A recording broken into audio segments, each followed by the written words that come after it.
And I said, Bob, how did you do that? And um, he goes, John, there's two kinds of people in this world. There's winners and there are whiners. And there's a lot of whiners who can't get stuff done. So you have to decide, what do you want to be? Are you in it to win it, or are you in it to whine about what didn't happen?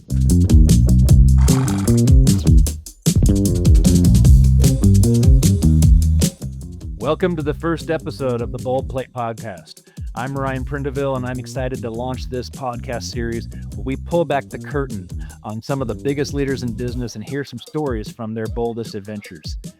This is more than a story, it's a playbook for action. And there's no one better to start this series with than somebody that I've known for a long time. I actually worked for 20 years ago, and I followed and watched their success and movements over the years. This is my friend John Eck, who's has recently played the CEO role at Mattress Firm, where he oversaw a dramatic turnaround of the company, navigating post-bankruptcy restructure, steering strategic growth, and ultimately leading to a big acquisition. John, welcome to the Bold Play. Nice to see you, Ryan. Nice to see you as well. Hey, John, after your recent tenure at Mattress Firm, you're in a next chapter of your life, and maybe you'll start it by asking you a question about kind of what do you see in the macro trends right now? What's going on in the business world that you're following, that you're most interested in right now? Well, I think the most interesting thing about the current business environment is we've had a series of circumstances in the macro environment since 2020. Right. I mean, just a series of, lurching from the left to the right. And I don't mean anything political. It's just like a series of unprecedented activities between uh, kind of a sluggish economy to the pandemic to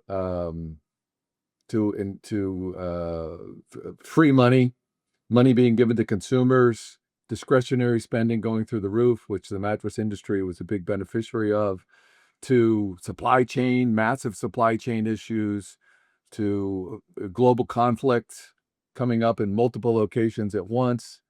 And then, the change in political leadership has brought in this country, and the direction of political change in the world has just made the requirement for teams to be more nimble in being able to deal with new realities at all times. It's not like you've had an extended period of boom or bust or malaise. It's just been a series of difficult times. So the current environment with tariffs and everything, the people that I talk to, you just really got to get into the details and really scenario plan for what's going to happen in your space and what your challenges are and what your pricing policies are going to be in marketing and so forth. I'd say that has been probably the most interesting thing over the course of this year. And not getting distracted by, it's like a dog with a squirrel, not getting distracted by squirrel, but staying in your lane, understanding there are risks, assessing those risks, gaming those out. That's been the most interesting thing to me. What you just said jives with a number of conversations I'm having recently where people are saying, how do you stay focused in an economy, in a macro environment where there's so many things that can distract you? How do you stay on your path when the pace of change is moving faster than ever? Yeah. And it's increasing, and the number of things that you need to pay attention to are changing every single day. It's the things that used to take decisions 3, 4, 6 months to take are now having to happen in days or weeks. I think that echoes what you're saying as well. Yeah, that's been a constant drumbeat since 2020. And I think that the team of people that I was fortunate enough to work with at Mattress Firm, learned that in spades in 2020, and we kept that mentality all the way through the time that I worked there, that we needed to be bold, we needed to be decisive, we needed to understand the details of what the risks were and plan accordingly. Yeah, I did. I think that's a good one. Details matter. That's another theme that I'm hearing repeated by active CEOs, CFOs, all across the board. Details matter right now more than ever, Yeah. maybe. Yeah. Hey, John, let's transition now. And I'd love for the audience here to hear a little bit about your background because it is diverse. You've done a lot of things in different places, um, and maybe how that led up to some of your time at Mattress Firm most recently. But maybe we can start kind of in the early on. What was where'd you start and how did you start your career? Well, I started professionally at General Electric in the financial management program. I went to Indiana University and I wanted to work in a corporate financial training program. I didn't want to do banking. I wanted to help run a business ultimately. And that's why it was a good match for me to join GE. I've only worked at three places in my life. I've worked at GE, I've worked at Univision, and I've worked at Mattress Firm. And now I'm on my third, seventh inning stretch, if you will. But I started at GE and I wanted the training program that went with that and the exposure to great businesses. And GE certainly at the time had that reputation. And you and I both happened to work at the company when it was in a very dynamic period and was able to adapt to the changes of the environment. And it was a great laboratory for maturing as a business. I wasn't a business leader, but over time, with the experiences that I had, I certainly was had the opportunity to grow into leadership positions at GE, and that was what was so great about what GE was like, say, before 2015 or something like that. The word laboratory rings in my ears. I think that's a good way of describing it because it was a great laboratory for learning, and being exposed to a lot of things. You said it was, 3 companies, but in some ways, there was probably I'll be a little bit, ridiculous and say it might have been hundreds of roles in a way that you did during your time in GE, meaning that you played a lot of different roles and were involved in a lot of different types of activities during that time, for sure. Yeah, that was the beauty of that, of GE at the time, that the conglomerate was accepted as a business model and the opportunity, especially being in finance, where the expectation was every couple of years early Right. in your career, you were gonna move, probably even to a new business unit, which I was the beneficiary of. But, I worked in lighting, I worked in corporate, I worked in aircraft engine, I worked in power energy and power systems. I worked in GE Capital and then ended up at NBC in 1993, 11 years later. That's my 11 years. And the exposure to great people and great businesses, there was never a shortage. And I have had the great fortune of working, in the organizations of some terrific leaders, and will never forget those lessons that I picked up along the way. Well, maybe I'm curious, as you think about that time, are there a couple of particular lessons that you think, you know, either current leaders or aspiring leaders should know that maybe you wish you knew earlier?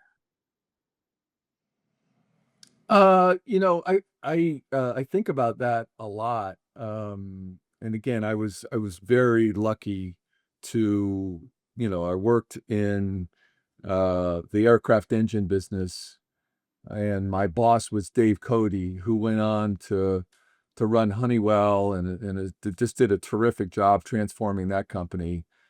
And to work with Dave or for Dave, in the mid '80s or sorry, late '80s for a couple of years was such just to see how he thought and how he drove change and how he did analysis.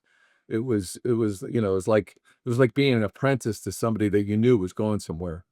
Right. And so many other people like that. But I think I ended up going to NBC, and I was hired by a guy named Warren Jensen, who went on to be the CFO of Delta and Amazon and Electronic Arts, among other places.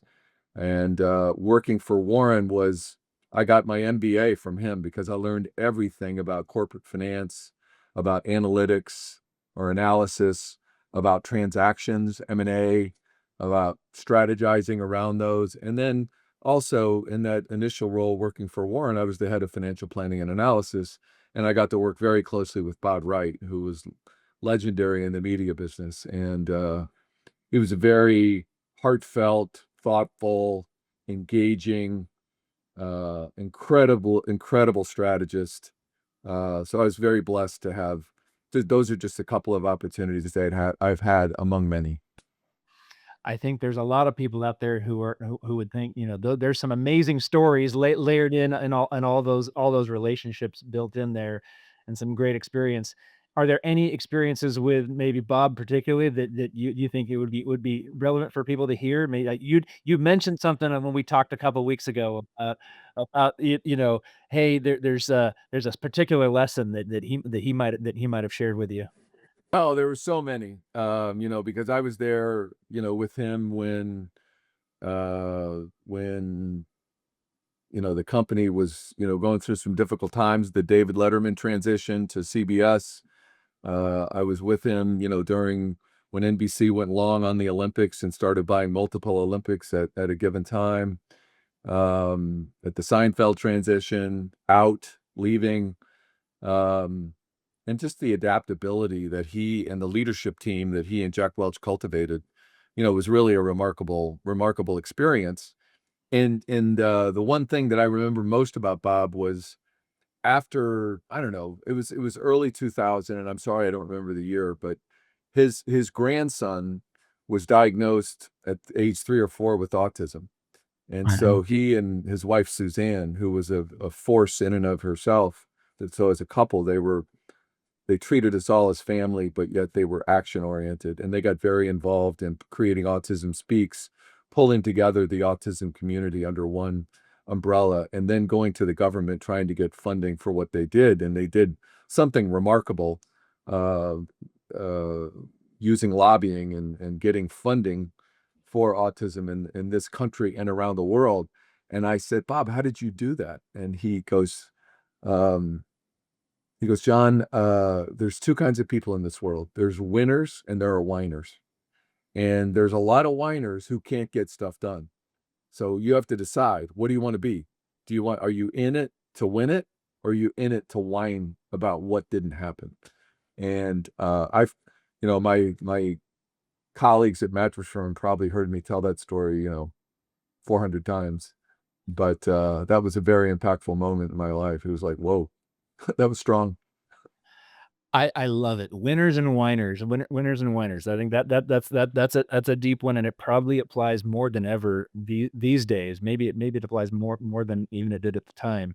That we all need to get up every day, maybe forget yesterday, and move forward with how are we going to win tomorrow, right? Well, I think the reality of any given day, we didn't talk up top in this current environment about the rate of change in technology, Yeah. and every day is a new day. And if you missed it yesterday and you didn't win yesterday, you still have the opportunity to win, especially leveraging technology. You have an opportunity to leverage technology in ways that your competitors may not be comfortable with. And you have to be comfortable with the uncertainty and define, what you're willing to do to win, what you want to do, what you will try to be able to win in the short term and the long term. It's interesting. I think that's when you talk about pace of change, you talk about the use of technology. I think technology now in all of the news cycles and every article you read, every podcast you hear, everything is about AI, generative AI specifically, and how that's even accelerating the impact of those two things you just talked about, the pace of change, and it's affecting how people work, where people work, why people work, and maybe even the creation of companies, the creation of whole new sub-industries and so forth, the ways we do things. That pace, I don't know that we have seen that in our lifetimes at least, and probably it'll continue at a rate that we can't even fathom right now. Well, every decade, there was a quote from Jack Welch probably in the 80s or the the 90s will make the 80s look like a cakewalk, you know? Right. But I think every year, every decade, that's probably still true. And but the framing of it changes. And now with AI and quantum computing, redefining how you run your business is going to be tantamount to success ultimately, I think, in every avenue. And the winners and losers within businesses and the changing, shaping, what happens to industry in general. It's going to be incredibly fascinating. I think that's something that we're really focused on is that how do you change and affect your own business, transform your own business to be able to, what lessons can we learn from leaders like you and others to harness that technology, harness the pace, harness the macro events, and capitalize on it in your leadership, and then lessons learned as well. I think that's something that it's hard to do, and people have to do it faster than ever. 100%. And 100%. hey, John, maybe what I'd love to do is transition a little bit into the last 5-ish years, if we don't Sure. mind, Sure. and we can bounce back and forth a little bit. But I'd love to hear from you. Go back 5-6 years, and you'll have to tell me a little more. You're thinking about joining Mattress Firm, a firm that's going through some challenges. They're going through bankruptcy. You've been through Oh, lots of challenges, and you've been through lots of transformative moments at GE and at Univision in the past. But I'd love to hear about that first call or what was in your head at the time. I think it's important to know that I had been involved in a number of business transformation activities at GE, Right. and like one of the two biggest problems in late 90s and all of GE were an engine that aircraft engine was trying to develop. I think it was called the GE90 or the UDF or something like that. And the second biggest problem that Jack Welch had was that NBC was losing $100 million Yeah. in its international activities, and I got assigned to that. So that was an example of the kinds of things that I would get assigned to, like You're used to being some thrown mess, into the fire. some messy, dirty thing that nobody else really wanted to do, or or the integration of NBC and Universal. So those are the kinds of experiences, or the digitization of the NBC television network, going from tape to nonlinear. Those Those are last the two are the two that you and I spent time on Yeah, together at the time. Yeah. yeah. So anyway, those were my transformative experiences and gave me, and I got the opportunity to do more and more complex things within that context. So, I told you I worked for three companies. When Comcast bought NBC, it was time for me to go. And then when we had a leadership change at Univision, it was time for me to go. Those things just happen. That's life. Right. And so I was not, I was actually doing some consulting work. I wasn't doing anything in the time between Univision and Mattress Firm. And one of my old colleagues, I was out on a sales call, believe it or not, in LA, and I visited with an old colleague of mine from Univision, and he was all fired up about he had just gotten on a private equity board at Mattress Firm, and it was just like, oh my God, we're gonna kill it. We're gonna transform the business. We're gonna transform the company. We're gonna transform the industry, and we're gonna have a new CEO. We're gonna start a search next week. And then he stopped and he goes, "Is that something?" Because I was out of work. Is that something you might be interested in? And I was open to anything at that time. And I wanted to pivot away from big media Right. because I felt like it was going to be taken over by tech, or it was in the process of being taken over by tech, which has come true. And so I was put on the slate. They were doing a national search. There was a brand new board, and I was put on the slate. I interviewed with the board, and I wasn't from central casting for the role because I had never been a CEO and I had never worked in retail. So I had all the cards were stacked up against me, but I tried to explain how retail is the first cousin of a media business, of NBC. I said, NBC, you got this big tent, you're PT Barnum. You got to tell people, come into my tent. Come on, watch my show, right? And I said, Mattress Firm is no different. You just happen to have 2,700 tents, Right. and we got to get people, we got to get traffic into those stores, and then we have to educate the consumer. And that was my spiel. And I was given the opportunity for the role. And I don't talk about this a lot, but I was actually given the job on a 90-day try before you buy basis. And I think I was the only candidate at the time that they were looking at that was willing to move to Houston. So I was willing to take a flyer on my base of experiences. I was willing to take that flyer. I was willing to move to Houston, and I was willing to dig in and try to begin work with the board actively to transform this company that had a great position in the marketplace they were in, and unlimited potential. And through an incredible amount of hard work, a lot of change from a leadership standpoint, and some luck, with the economy, with the COVID thing, was both a curse and a blessing at the same time. To many Uh, companies. Yeah. yeah, that was sort of anyway. I got the opportunity for the role, 90-day try before you buy, which ended up being 8-month try before you buy. And I got the role officially of 8 months later in early 2020, a couple of months before the pandemic hit. So now, 6 months later, you got a pandemic and you're in a company that has some of its own unique challenges and so forth. Did you wake up any morning and say, "What did I do?" Never. Never? I'm not, I'm just, today's the new reality. Yeah. It's Love today's it. the new reality. And, that's why I feel so blessed. I worked for two different GEs, right? I took work for Jack Welch's GE and Jeff Immelt's GE. And we could have 4 or 5 podcasts on that if you want. But That I might be think, we might take you up on that one and do that in the future. well, I don't know, but they were both incredibly kind and good to me, You're but right. as human beings and as leaders. But the thing I remember most about Jack, and this goes to directly mostly about people, but he always said, uh, over and over and over, some version of, I never regretted acting faster. Yeah. You gotta act, you gotta make a decision. When you gotta make a decision, you gotta make a decision.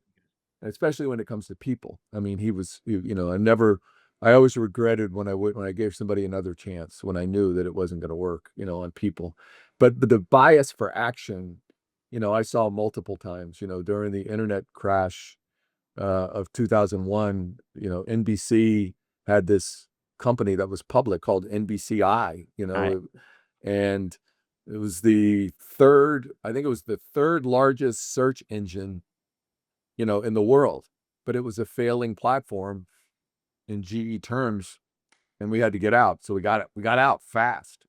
So that bias for action, that's just one little example of that bias for action. In the pandemic, for some reason, I was wired to, like, okay, it's time to go. This is the moment where we are going to differentiate ourselves. And we did in so many ways during the pandemic. We transformed, we did stuff in 6 months that would have taken 3 years if there wasn't a crisis. So never waste a crisis. And Yeah. I have It this, becomes a good forcing function. yeah, my son and I have this quote note where we give each other quotes and we save them and we refer to them once in a while. And we have one from Bruce Lee that we send each other once in a while.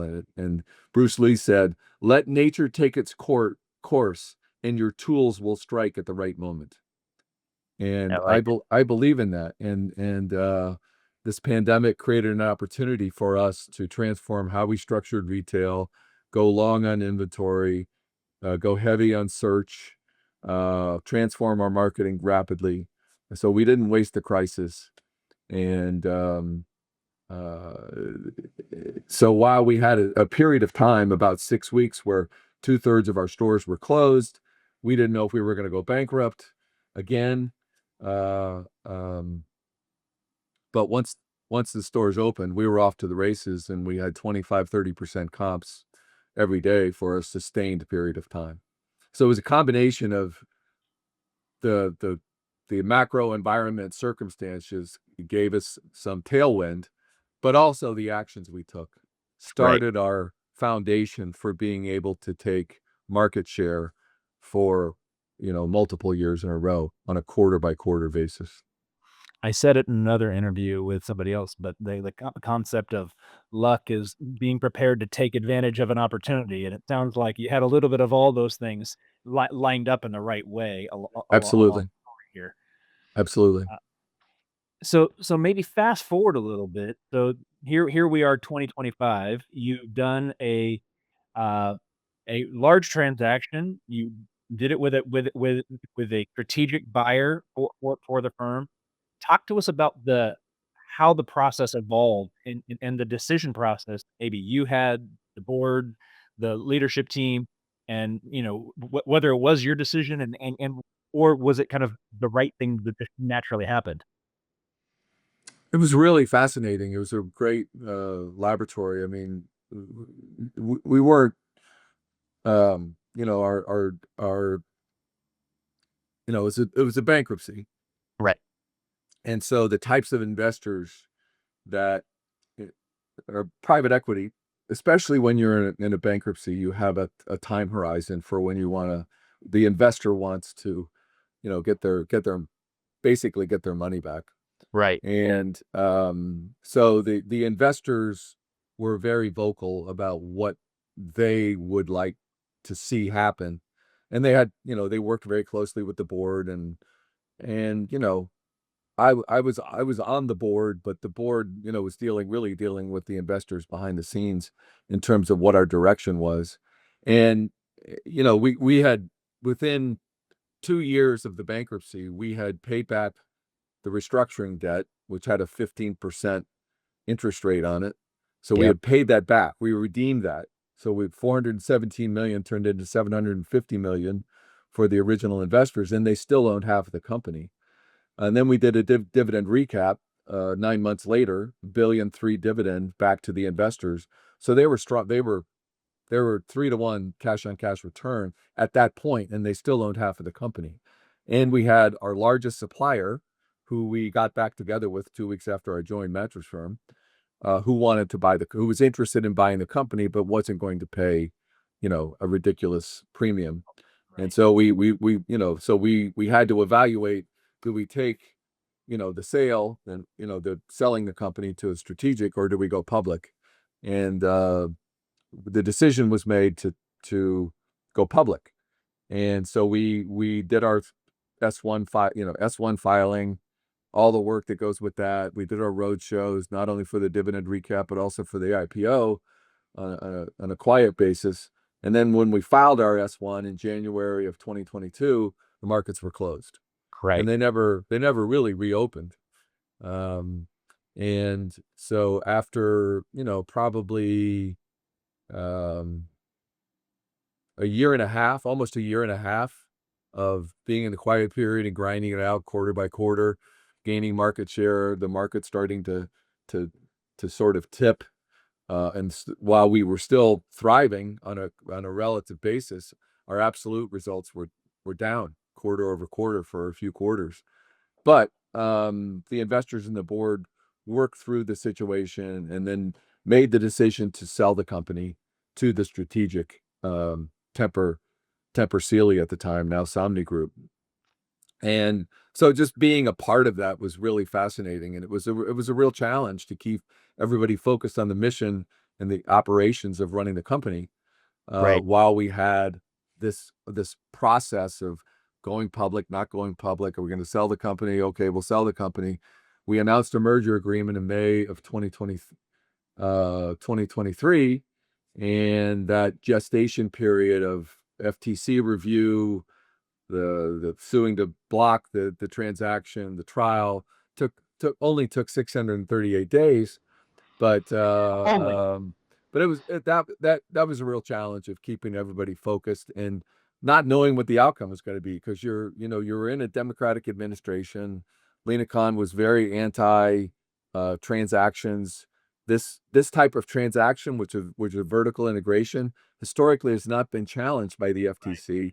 but we believe she wanted to get new ground and challenge this transaction because this was a retail transaction. It was kind of unprecedented. So luckily we prevailed in court, but that was a major challenge. But the investor board dynamics was fascinating to be a part of. But once we made the decision, our bed was made, so to speak. We're in the mattress business, and Literally and figuratively. we just had to we just again a lot of uncertainty, but this uncertainty was self-inflicted. We wanted to try to get the transaction across the finish line. We spent a lot of money getting both sides spent a lot of money getting the transaction reviewed, the trial, like I said, and we ultimately won. And we did we did a lot of things right during that process, and luckily the judge resoundingly agreed that the transaction should go through. And after 638 days, we were able to close in February of this year. Congratulations. I mean, that what we talked at the top about the intestinal fortitude, about getting up and just keep going again and doing it and doing the hard work and so forth and staying focused was the other thing that you said. You can't give up. You got to stay focused, not let the team or yourself get distracted by the school bell or the shiny object, whatever you want to call it, and just Right. stay on mission, right? And keep grinding. And always be cognizant that, despite all of your great work and all of your focus, and you're hoping and praying and doing everything you can to help the transaction get across the finish line and hoping the judge makes the right call that you want, we had to be prepared for the fact that it might not have happened, and that we had prepared a whole plan B if the deal didn't go through, that we were just gonna, okay, it's time to get back to our knitting, that we had to deal with the dynamic of the deal wasn't going to close, and what were we going to do operationally and strategically to keep on that path of getting the investors their money back, either finding another private equity buyer or going public if the transaction didn't work. I think that's a really important lesson that maybe, leaders today and a lot of our clients, people that I work with all the time are at these inflection points, these natural inflection points, and we're talking through it. And having the plan B or being prepared to know that even despite your best efforts, even if you follow the playbook, even if you do all the steps and all the things that you've lined up and you know exactly that you can be successful, sometimes there are things that are out of your control. You can't control some of the macro things. You can't control some of the political things, the geopolitical, the economic scenarios. But what is your second best option, your third best option? And are you prepared to actually execute on it? And I love that you mentioned a story the other day, and I love if you said there was a story about your son playing lacrosse. Oh, Maybe yeah. they can tell everybody He, kinda who your son he, is, he, the background there, why the story was relevant, but he, I think it's interesting. he might not appreciate that I told the story, but I'll tell you, because you and I could do 4 or 5 podcasts on what I've learned from watching him play lacrosse and the intestinal fortitude that he has had through the challenges that he has had. So that's a whole different topic. But I told a story at our closing dinner where we had Goldman Sachs there, we had Simpson Thacher there, we had all of our advisors, our board, and our leadership team. And I think it's important to digress for just a quick second and just say, okay, it's fine to have a plan B, but if you have a team that isn't unified and isn't aware and cognizant of the fact that there's a plan A and a plan B, and that we've got to be committed to plan B if plan A doesn't work, if you're not prepared to do that. But what I told a story about, I told a story to everybody, just that the razor thin line between success, I'm doing air quotes, and failure. Uh, uh, I remembered a play. I was at the game and then I watched it on replay when I got home, the very end of the game. And my son's team, he played professional lacrosse for 7 years, and his team was down by 1 with 10 seconds to go, and he was a face-off guy for the Boston Cannons, and it was up against probably his biggest rival in the league, was across the ball from him, and he did a very unique move that I had never seen him do before. and he took the ball down the field, the right side of the field when he normally goes straight down. He made a pass into the, not the crease, but top of the crease, inside the 3-point line, to his wingman. He made a perfect pass. Kyle accepted the pass. He immediately had to shoot because the ball has to be in the net before the buzzer, and he made the shot. The goalie moved and he stopped it. And the announcer, it was like everybody was stunned, and the announcer just said, Joe Beninati, who does the Washington Capitals game, said, "Everybody did everything right." And in our case, everybody did everything right, and we won. But sometimes it doesn't work out, and you have to be prepared with those other scenarios. And what are you going to do if it doesn't work? And that's the way life goes. I think that's so important for any kind of a leader to learn. And I don't think people say it out loud enough, and the reality is you can do everything right. You can practice the play a million times. You can practice every scenario. You can do all the FP&A scenario planning that you did early in your career, and plan for every scenario. You can walk the defense if you're playing lacrosse or basketball or whatever the sport is. You can do all of those scenarios, and sometimes things go the other way. But then what do you do? Yeah. And business leaders have the same thing happen every single day. Yeah. I have another quote from my quote note. And this goes to this.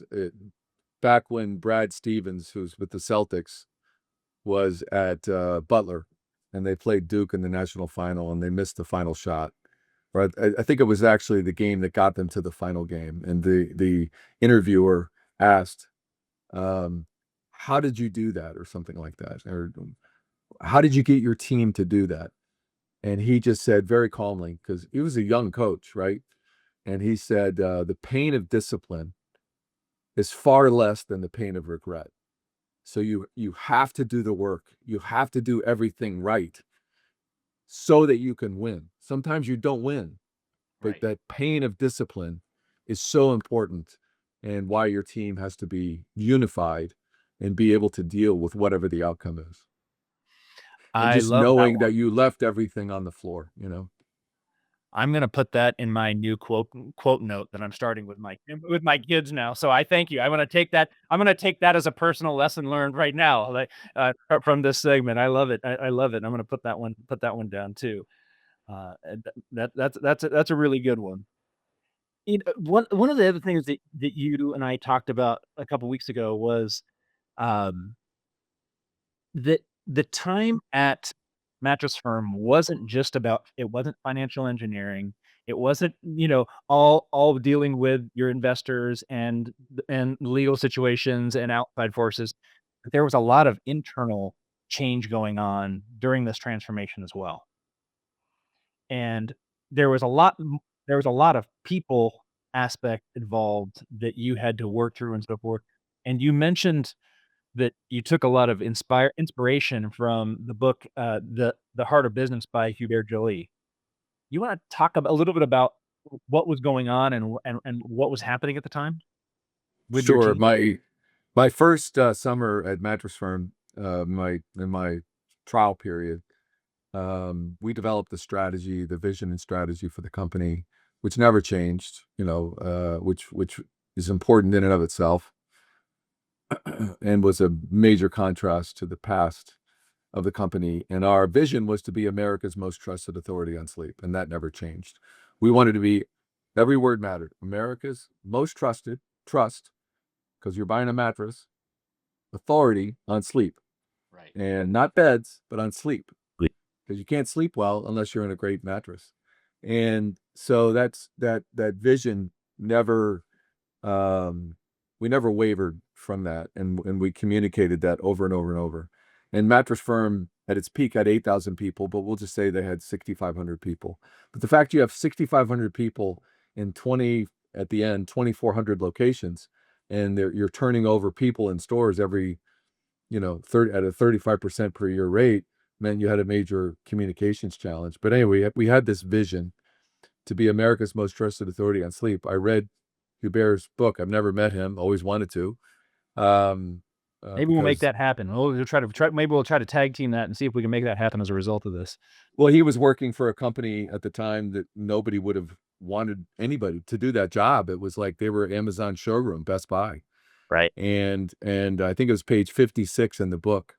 He has a model of how he ran the company, or what his belief system is.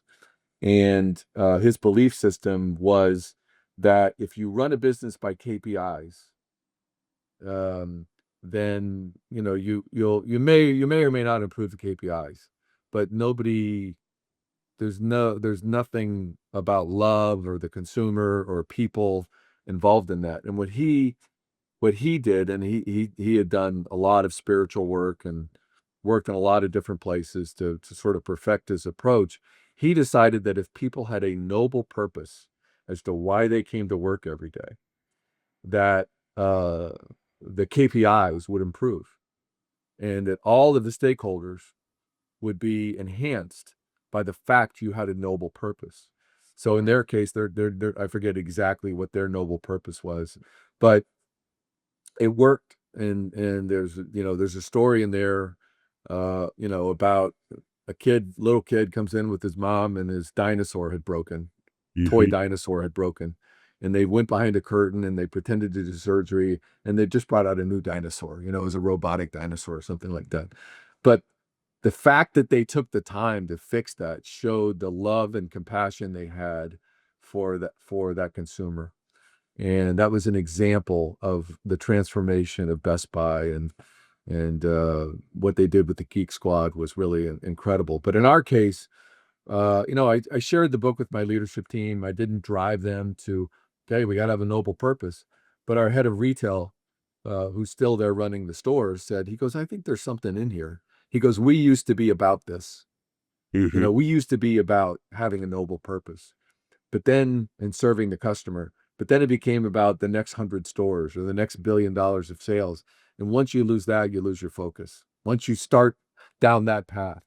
And so we had a whole process, and we came up as a leadership team with the noble purpose that we wanted to help people sleep well so that they live well. And we wanted everybody in the company, not just in the stores, to actually believe that. We wanted them to believe that because it's true. Because there's, fitness, nutrition, and sleep have to be in sync. And the foundation for the other two is sleep. If you don't sleep well, you're not going to have your best workout. If you don't Yeah. sleep well, you're never going to lose weight. And so we spent a lot of time talking about that as a leadership team, as the extended leadership team, all the RVPs, district managers, and then we brought it to the stores. So it was our vision and our noble purpose that I think really sustained us for a very, very long time. And what's interesting about that is that applies in any business. It applies in your own personal life as well. I think you can apply that framework, to a lot of different places. So it's really a useful way of thinking. And I think if when people you see it a lot in businesses that maybe they start out with that noble purpose. They start out with that why or that North Star early in their founding or at a certain page, and along the way, businesses lose it sometimes. Maybe just like humans do too, in a way. But if you can find it back, it might redirect the whole shape of the business again, and it sounds like that's sort of what you were able to have the team do. Well, I listen. I'm very lucky. Mattress Firm had a great culture. It had a learning culture anyway. They wanted to improve. They always wanted to improve. They wanted to be successful in front of the customer, and we were just able to galvanize that in a very, not salesy way, but a very compassionate and loving way. We wanted people to love their customers. We wanted people to be advisors to their customers on how they could live a better life. You know, our head of retail even told a story multiple times about his dad died at 48 of a heart attack. And if you can say to somebody, listen, I really would like to help you. And you say to a person, what would it mean to you to have 3 more Christmases with your family, Right. and and he talked about that with his own dad, and how much helping people meant to him.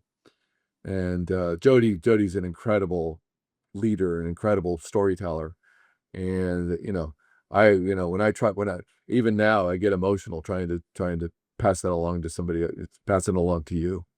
I appreciate you sharing it. It's funny.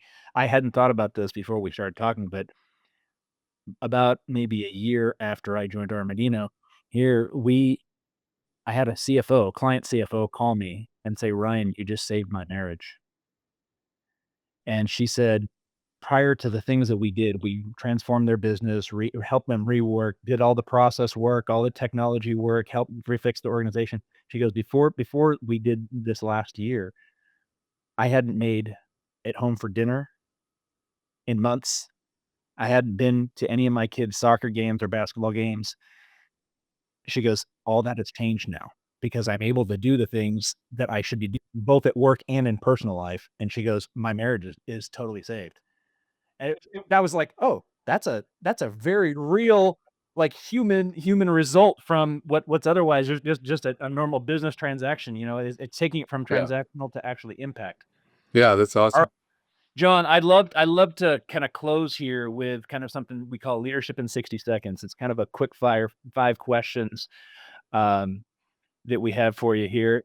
So maybe one is, what's one thing you wish you knew earlier in your career? I wish I knew earlier in my career that you can show um, vulnerability, love, and compassion to the people you work with, and be fearless about it. If you can I relate appre- and connect with, I mean, I'm a born introvert. I'm a born analytical person, and when I left Mattress Firm, I was known as the crying CEO. And I wish I was able to show more vulnerability, 30 years ago. Who knows where my career would be if I was willing to be more vulnerable with people than that. I eventually learned that it's the best way. There's probably a lot of us in that boat, to be brutally honest. Um, all right, what's one trait that every leader must have? I struggled with this one because I think that there's all kinds of different styles of leaders. Right. I think that I guess I'll just use the word, because I'm a very different leader, and I'm not even trying to compare myself to Elon Musk. There's a variety of different leadership styles. Even in tech, you look at Tim Cook or the CEO of Microsoft, very different styles of leaders. But I think you have to be bold. I think you've got to be fearless. I mean, and you have to be honest with where you're at. Right. If you're gonna fool yourself into thinking, you're impervious to competitive threats or exogenous events, you're wrong. But you have to be fearless about what's the next best thing you have to do at this moment, given these circumstances. Love it. That's a good one. All right, here's another one. What's one mistake or an easy mistake that leaders often make? I would say, and I was going to use a curse word. Uh, All right, there's I one. think I actually think it's arrogance. I think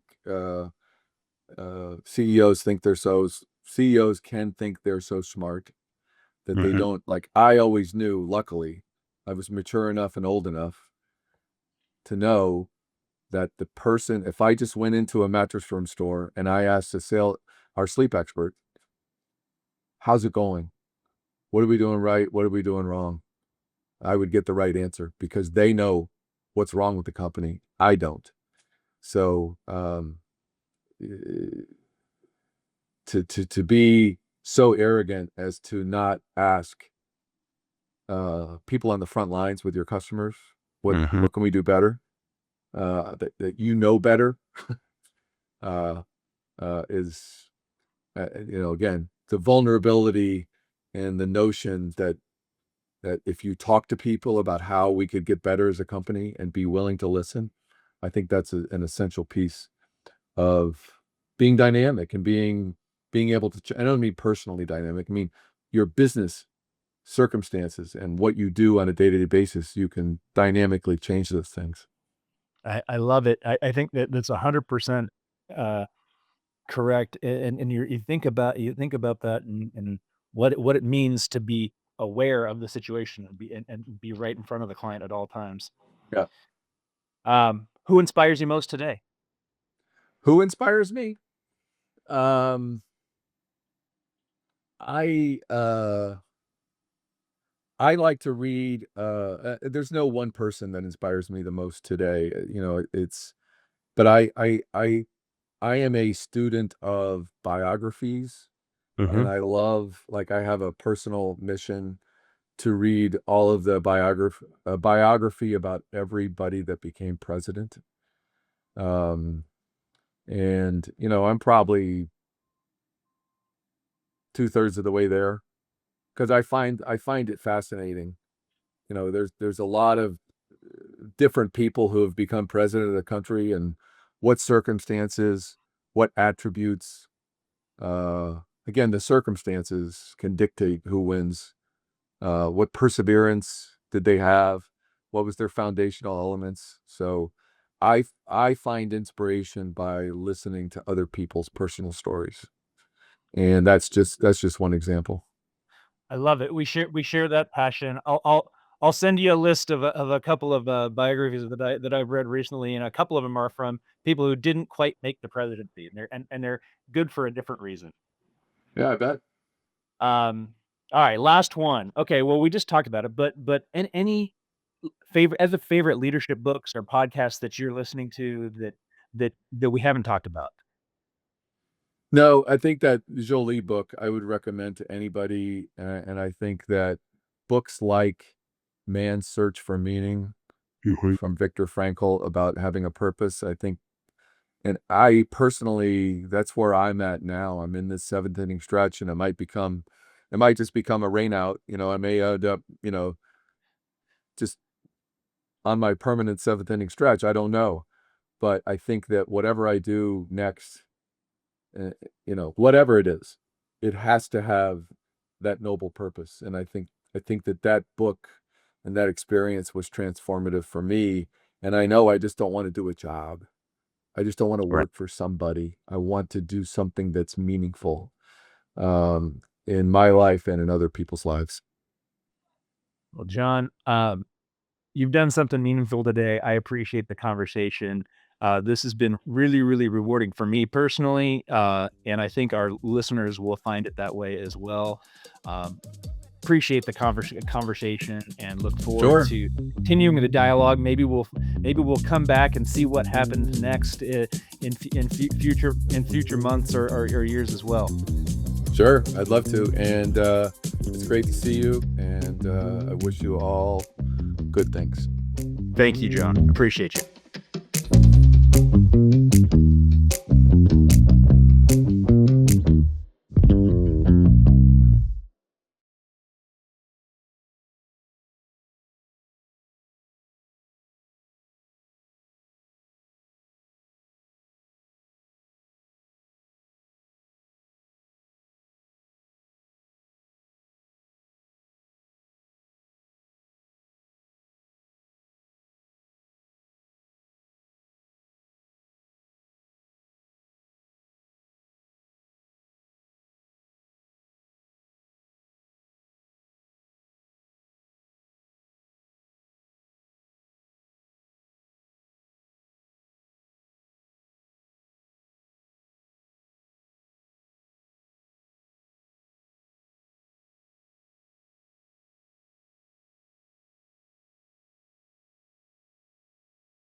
only.